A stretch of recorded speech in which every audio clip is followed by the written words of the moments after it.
Hey everybody, welcome to another Factional Fight update from my car. As you can see, I'm driving home in my car as I do every day for I don't know how many hours in a day.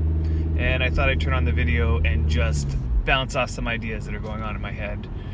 It's been a while since we've been streaming. We took a little bit of a break for the holidays. I went on vacation for a while and we just wanted to relax and, just take a break from the whole streaming thing. For those people who have tried streaming and you've been doing it on a consistent basis, you might notice that after a little bit of time of doing it, it sort of just wears you thin a little bit. So we take a little break to recharge, and we're gearing up to come back and do a little bit more streaming. Now, to be honest, over the break, we've really been taking a break from both streaming and from Worm as well. So, it's been a little bit of time since we jumped into the game. I think I hopped in twice over the break. The first time I was doing a little bit more renovations on our decorating house. I sort of got myself a little bit, what's the way to say it? I got myself, I bit off a little bit more than I could chew. How about that? And I knew that was going to be the case. It always is the case with every Worm project. It just means that it's going to take that much extra time really to get finished, which is okay. I like Worm projects where I can chip away at it a little bit at a time. I'm still working on destroying some walls. I'm getting really close to being finished with destroying and replacing the walls with the correct types. And I've also spent some time with Deed Planner and planned out the exact layout of how I want my floor to look. So now it's just a matter of putting it all together. And all of that has to happen before I get to the actual decorating portion of the thing. And I've been putting a little bit of thought into how to decorate. I'm still a little bit cautious because I don't feel strong at decorating. I feel like that's definitely one of my weakest parts in this game. So hopefully we can try out a few things on the stream. Hopefully we can try out a few things maybe in Deed Planner beforehand, just to plan out what's going on in there. And I know that Brian's also been taking a little bit of a break. I set him to the task of making us emotes for our subscribers on our stream, on our Twitch stream. So he put some time and effort into that, and we are going to be releasing those emotes as we come back. So can't wait to see how those turned out. That's sort of like the update about what's going on with us in Worm. Now, coming back after this huge update, and a lot of what we do on our stream is focused on trying to keep updated with what's going on in the game and just discuss the relevant issues and so on and so forth.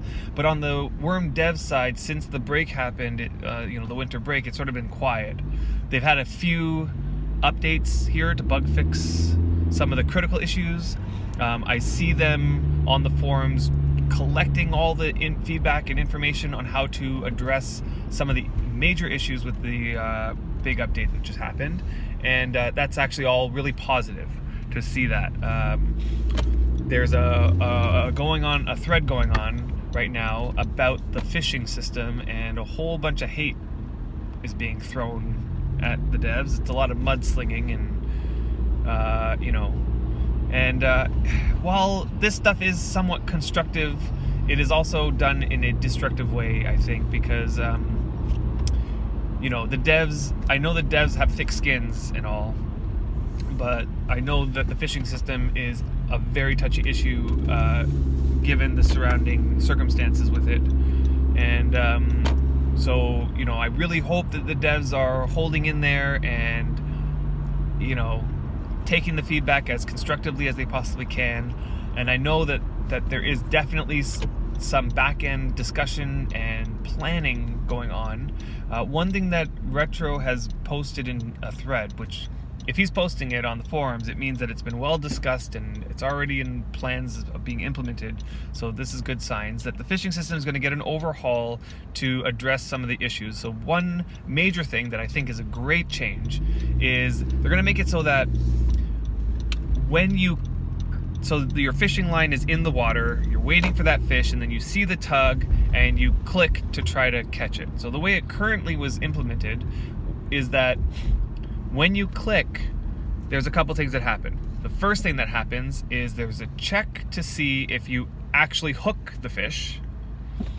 If you succeed that, then there's a battle. The fish is like pulling on the line, you're reeling it in, pulling on the line, you're reeling it in, and then each time that that's happening, there's some subsequent checks to see if you can maintain the fish on the line, and that there's a possibility that you still fail that and the fish can jump the hook and you lose it. So in the system that it is currently, it's like you have 2 possible chances of failing.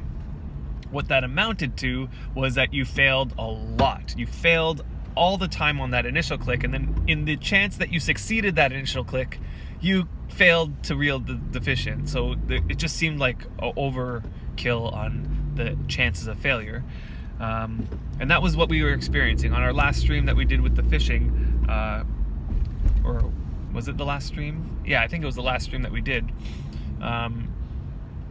Yeah, we were just failing over and over and over and over and over again. And every so often you'd get a fish, but it was probably like 1 in 10. So they're going to change it so that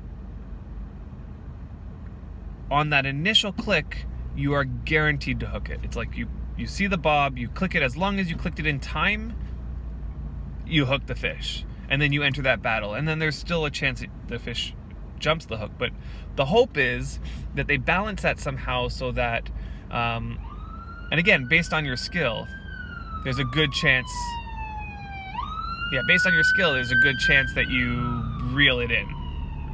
My hope is that somebody who has really high skill and, you're not catching a humongous fish, that you have a pretty good chance at bringing in the fish. I think it's realistic to say that a good fisherman knows some strategies and tricks in order to make sure that they actually catch the fish and bring it in successfully, once it's hooked anyway. So that's all positive, and I hope that that's going to address some of the issues surrounding the fishing.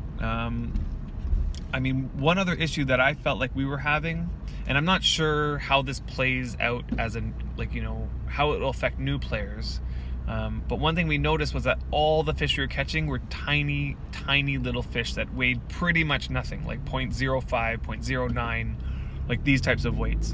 And my fear is that if a new player is catching all these tiny itty bitty fish, that's not really going to sustain you. Well, it's not going to sustain you. So maybe the lack of failure will increase the number of fish and therefore overall the effective weight of the fish. But really, my feeling is that I don't really see why a fish that you catch is going to be 0.0, like we're talking like 0.05 is like 50 grams. 50 grams. This is like a tiny little minnow, basically, like a little tiny guy. And I don't know. Maybe. Nonetheless, my hope is that it's tweaked so that new players are experiencing success. You go and you're going to try to find food, you go fishing, you catch fish, and it sustains you. That's my hope. So as long as they're looking at that kind of balance, then I think I'd be happy with that. I really did enjoy the experience of fishing. I did complain about the fishing timer being so long, but after doing some fishing on that stream, I was getting used to the length of time, and it does allow for socialization and things like in between the catches and stuff. So and that's really good for Worm. Really, the essence of Worm for me is that I'm able to queue out some actions and then send a couple messages to people so we can maintain a conversation and maintain that social aspect. So yeah, I think that's something that's built into the fishing system as it is, so I'm happy with it. There was a couple other changes, although I can't remember what they were. I'll have to look into them before we stream so we can discuss them on the show. Now, one other thing that I was noticing, and I'm not sure if you guys noticed this too, but if you take a look at the past streams that were done before the patch, of either Bloody Drongo or on our stream, where we were on the test server, and we were looking at the new water system, right? Looking at the new water system, and it looked beautiful. And there were these massive, nice rolling waves, and it looked so amazing with all these reflections and distortion and stuff. It looked great. But there was the issue that those big rolling waves, when they hit the shore, they sort of like clip through the shore, and the water just continues. So you see it clipping through the shore. Now, the way it seems like they addressed this issue is they lowered the waves. So all the waves are now small, so that when they reach the shore, they don't clip through the ground. It seems like a Band-Aid fix, because what that means is that then you won't be able to have those big, nice rolling waves. I'm not sure if that's something that they're going to keep tweaking and make it look, more natural. There was another issue of like how the waves interacted with the shore, and maybe like make some like foam or white sort of stuff happening at the shore, kind of like how real water, when it hits like the shore, it foams up as a transition. That would look really good. And there was mention that they were testing stuff related to that, but they couldn't quite get it to work right, so they had to remove it. And I don't think I was hearing that I think it's Samuel working on this water, and he had mentioned that he's still working on trying to get that back. So hopefully that comes back. Hopefully there's still tweaks to it. It seemed like they just had to make it work for the update, and it worked. Like, you can see the water effects. It's just the only downside now is that the waves seem to be very, very small. You don't get those big, nice rolling waves, which really make it look realistic. Maybe one thing they can try is make the heights of waves different depending on where you are. So if you're out in the middle of the water, the waves can be big and rolling, and then when you get closer to the shore, the waves are going to be a different size there.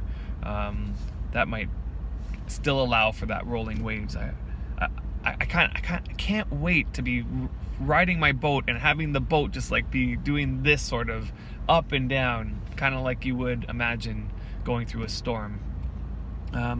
As well, these wave heights could be related to weather. So like this, when you're in a gale, you have really high waves, and when you're in a light breeze, you have barely any waves. These sorts of things. So I definitely know that this is something that's being tweaked.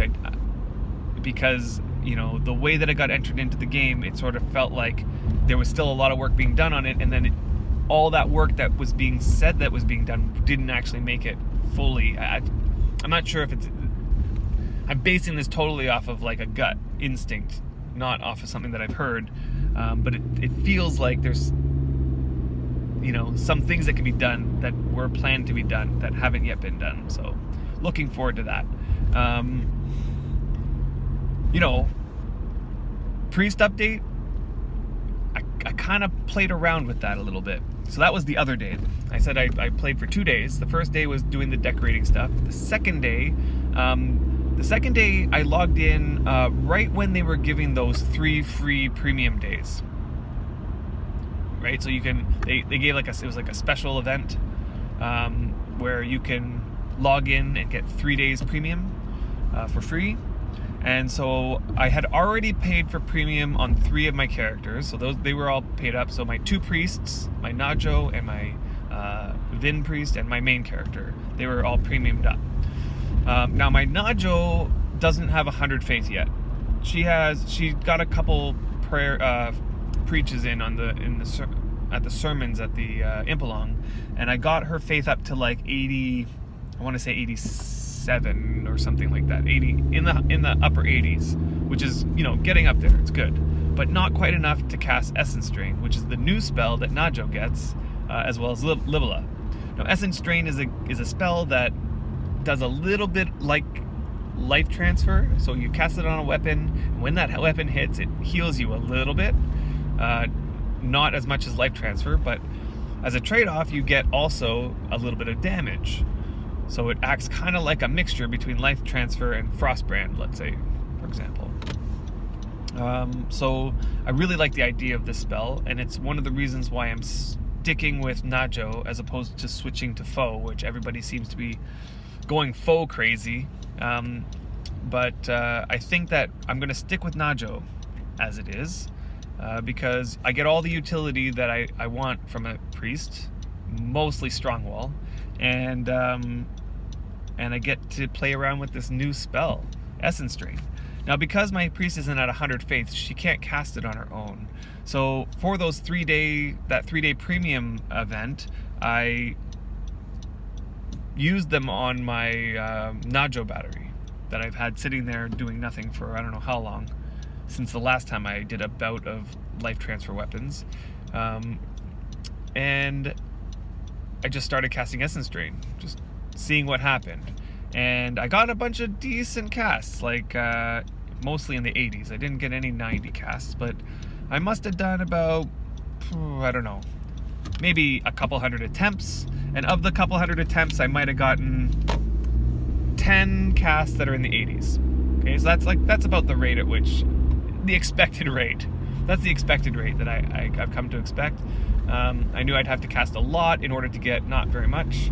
But I casted on a variety of weapons, and some of them I casted on a bunch of large mauls, which is what my character uses. I casted on a bunch of two-handed swords, which is what Brian's character uses, and I did a bunch on a couple on some one-handers, because I'm thinking I might switch to a one-hander. I'm not sure which one, but just to level up another weapon.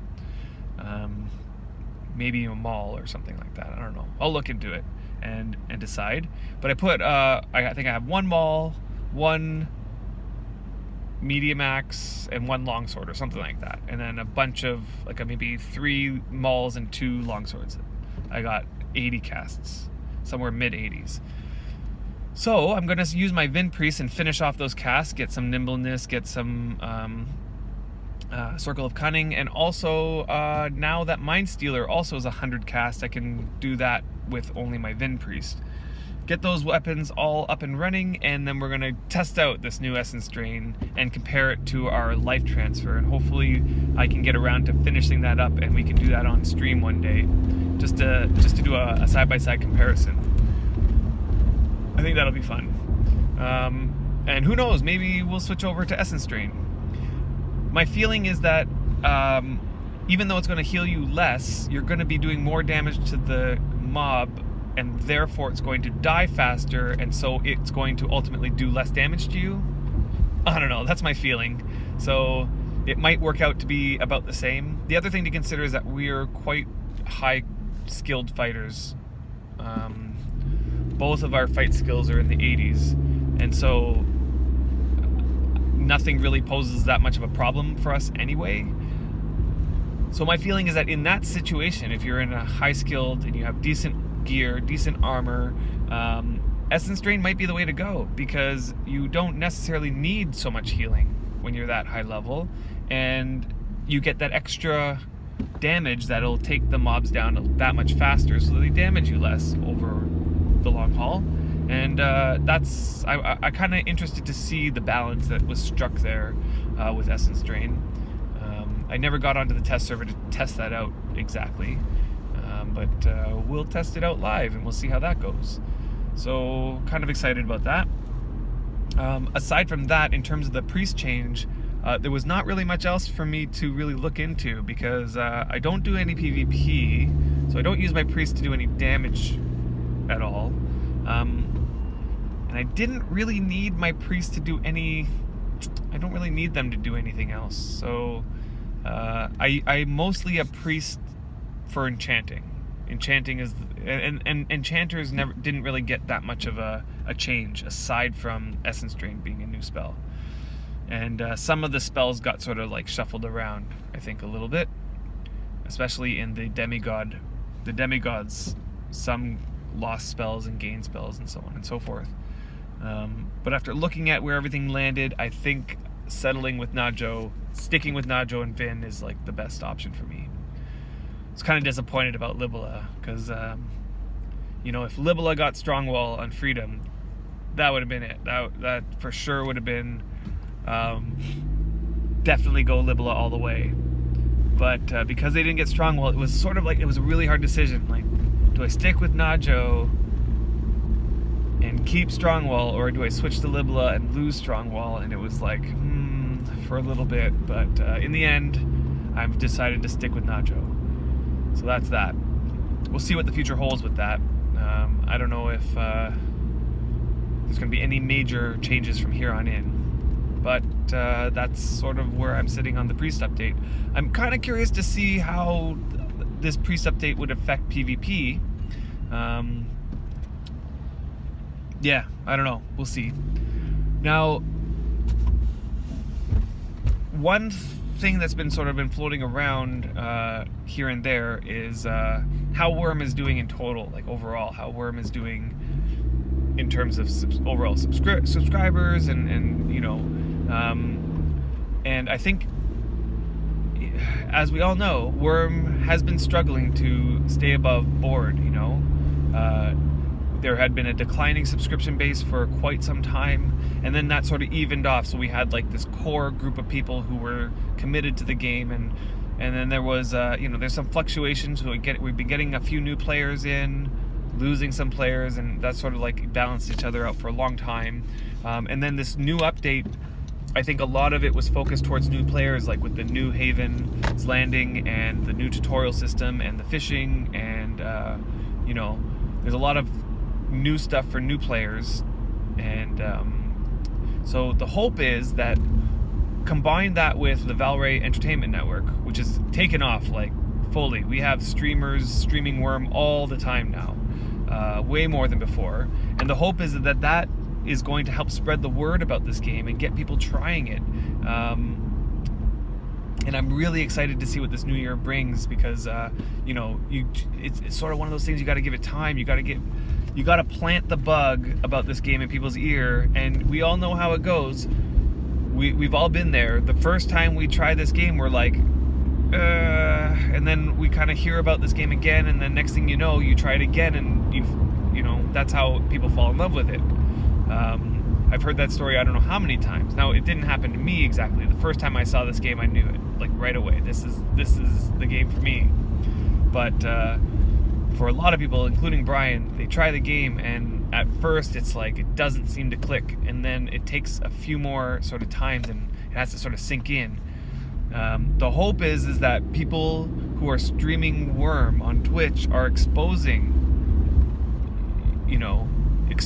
potential customers to this game, so that they get that, you know, plant that bug in their ear about this game. And I'm really happy to see that there's so many people streaming Worm, because that's, you know, the reason why we did it is because we thought the same thing. Like, if we could just plant the bug in people's ear about this game and express how much we love this game through our videos and content and everything, that it would, you know, encourage people to try it. And we've gotten resounding feedback from people who have, you know, either just heard about the game through us and tried it and fell in love with it, or who had put the game away after playing, you know, a few months, and because they saw our video, they like, oh, I played that game before, and these guys are doing all this crazy stuff, and so they wanted to come back and try it, and, you know, they came in and fell in love with it again. So we're getting, like, and I can only imagine each and every one of those streamers that are now streaming Worm are going to get a similar sort of experience, where they're planting the bug in people's ear about this game, and hopefully it's going to spark something in the broader community to get the population of this game to grow. That is the ultimate dream, because with a growing population, the game is just that much more fun to play. You know, this game, as people have experienced, is the most fun when you're working together with other people to overcome issues, problems, or to run events, or to have just engage with each other and have fun with each other. And we saw that happen in the Impelon. You know, there were so many people who expressed after the Impelon that the Impelon was the best experience they had in this game after, you know, even playing for years. And that's simply because when you start engaging with other people in this game, which itself is a pretty hardcore game, and you start working together with other people, and you start making friends and connections, and you start, you know, playing together. If you plant deeds next to each other within distance, and you start helping out each other, it makes the game so much more fun and so much more meaningful. And yeah, so if we can grow our community, grow the game, then that's just going to be great for the game overall. And hopefully the dev team keeps the ball rolling. They are doing an amazing job. They've been doing so well and just kept ramping up. And over the past maybe 3 or 4 years of development, I even remember back when we first started streaming, the thing we said right off the bat in one of our first episodes was that the thing we love about this game is how much development the game is going through. You know, at that time we were talking about multi-story buildings coming in and you know, the new character models, and then from there it was like you know, the ton, like I can't even think of all the different things that got added, but like wagons and crates and bridges, and just like it just kept going like that ever since we started streaming, and it just kept ramping up, and it's gotten to the point where they're pumping out huge content updates frequently, and hopefully that ball keeps rolling. And then we combine that with the efforts of the Venn network, and we combine that with the broader community of Worm trying to spread the word, and I think that you know, it's got to click at some point, because man, this game is something special, and I just wish other people who would also find it special find this game. You know, it's that experience that you have where you're like, wow, how did I never know about this game before? I want people to experience that. So yeah, that's all I got to say about that. And in terms of when we're going to stream, I'm not sure. I'm kind of pushing for tomorrow night, so that's Friday night, and we'll see what happens. It might end up being Sunday or Saturday, or I don't know when, but I'll talk to Brian, see what he says, and we'll have to figure out exactly when this weekend. But this weekend is the plan, at least tentatively right now, and if we can't make it work, I don't know, we'll see. So yeah, that's all I got to say. Until I see you next time on a stream, keep on worming, and hope to see you there. Have a good one, guys.